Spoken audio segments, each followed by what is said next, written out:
अस्सलाम वालेकुम। मुझे याद पड़ता है कि 10-12 वर्ष पहले किसी किताब में पढ़ा था कि अरब के सहरा में एक शख्स भूख और प्यास की शिद्दत में गुज़रते हुए एक बूढ़े शख्स से गुज़ारिश करता है जो कि खुदा की इबादत में मशगूल होता है कि अगर तुम्हारे पास कुछ खाने-पीने को है तो मुझे दे दो।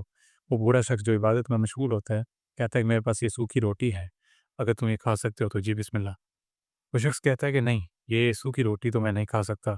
तो बूढ़ा शख्स कहता है कि शहर जाओ, वहाँ 2 नौजवान ताज़ा लंगर बाँट रहे होंगे, उनसे तुम सैर होकर खा लेना। वो शख्स आता है, वहाँ खाना खाता है, वापसी पर उसे ख़्याल आता है क्यों ना मैं बूढ़े शख्स के लिए भी खाना लेकर जाऊँ। वो गुज़ारिश करता है कि मुझे और खाना चाहिए, तो वो नौजवान कहते हैं कि अभी तो तुमने खाया था। तो वो कहता है कि वहाँ पर खुदा की इबादत में एक शख्स मशगूल था, सहरा में बूढ़ा बैठा हुआ, तो मुझे उसके लिए खाना चाहिए। वो कहते हैं कि ये लंगर खाना उसी शख्स का है, हम उसके बेटे हैं, हमारा नाम हसन और हुसैन है और उसका नाम अली उल मुर्तज़ा है।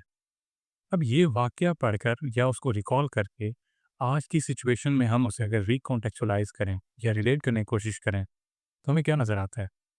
खुदा के नाम पर लंगर बाँटने वाले ऐसा ढंढोरा पीटते हैं कि खुदा की पनाह।